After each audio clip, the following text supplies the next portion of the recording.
As we gather, I'm reminded of Sola Owenebi's poignant words in his poem. He says, "We are homeless, but not hopeless." I speak to you, driven by the generational urgency. Intergenerational dialogue becomes a distant and rewarding dream when the young, placing their struggles against independence, are forced to find their sense of comfort, fashion, style, love, and belonging on the streets. That's a profound shame, and we need to find out why. I welcome you to this assembly of minds, commitments, and convictions, a gathering dedicated to strengthening our shared humanity. We meet as a direct result of our constitutional imperatives, exercising our freedom to speak truth to power, and standing together in solidarity for what is purposefully humane. Your presence demonstrates fellowship that seeks dignity, recognizes the dangers of relying solely on duty, and celebrates power of sacrifice. We are here to reimagine a better tomorrow, one that is so poor at relegating or dumping anyone to the margins of desperation, fear, discrimination, and indifference. To stop street connectedness and homelessness from prospering, we must surrender our today, along with its comforts, privileges, and securities, as a sacrosanct duty and a bold gesture of hope.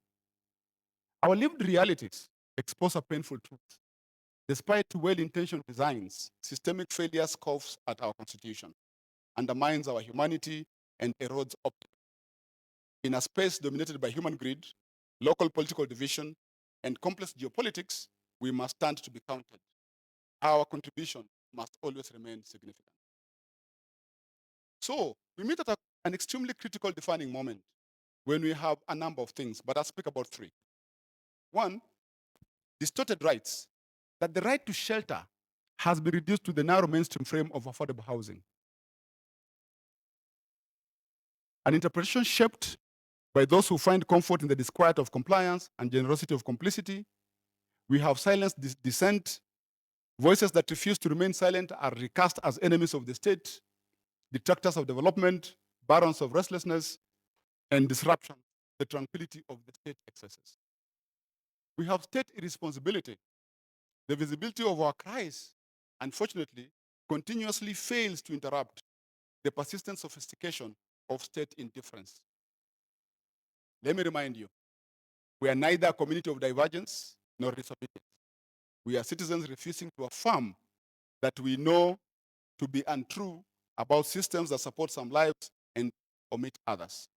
Voices of reason must never be seasonal, they must prevail and persist.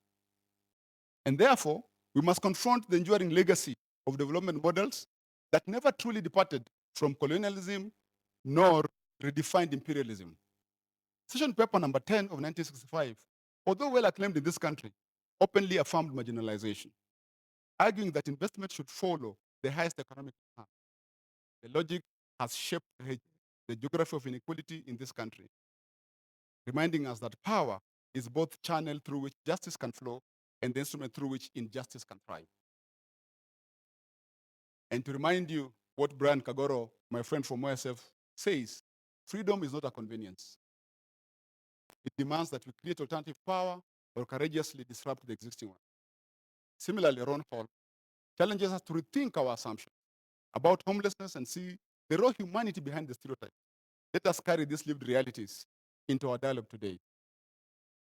I would like to remind you of Miriam, who trots the streets to sell flesh to feed her children, risking disease and arbitrary arrests. I would like to remind you of Mshoto, a 2-year-old leaping child from his mother's lap at the sight of a full garbage dump, knowing in his innocent naivety that this may be his only chance at a meal. I would like to remind you of Ngunjiri, turned away at hospital gates by security watchmen simply because his appearance is unappealing, a victim of healthcare facilities that admit the cleanly dressed while leaving dirty people untreated. It is with Miriam, Amshoto, and Ngunjiri in mind that I welcome you to this convening. In essence, this gathering should stand as an act of rebellion, a statement of resistance, a collective declaration that vulnerability alone cannot remain the metric by which we design institutions, define national achievement, solicit votes, or accelerate independence. Nationalizing vulnerability has reduced the importance of why intersectionality is a virtue of inclusion. Who isn't vulnerable?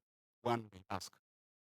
As we begin, Let us dare to ask, do our programs, laws, development blueprints, and public resources, both at the county and national level, reflect real progress, or they are merely gentrification? Do they deepen the divide between those forced into homelessness and those who enjoy the comfort of inconsequence? The republic lives and is renewed in us. We may not fix everything in our lifetime, but our principled stance and strict objectivity must be the hallmark of our legacy.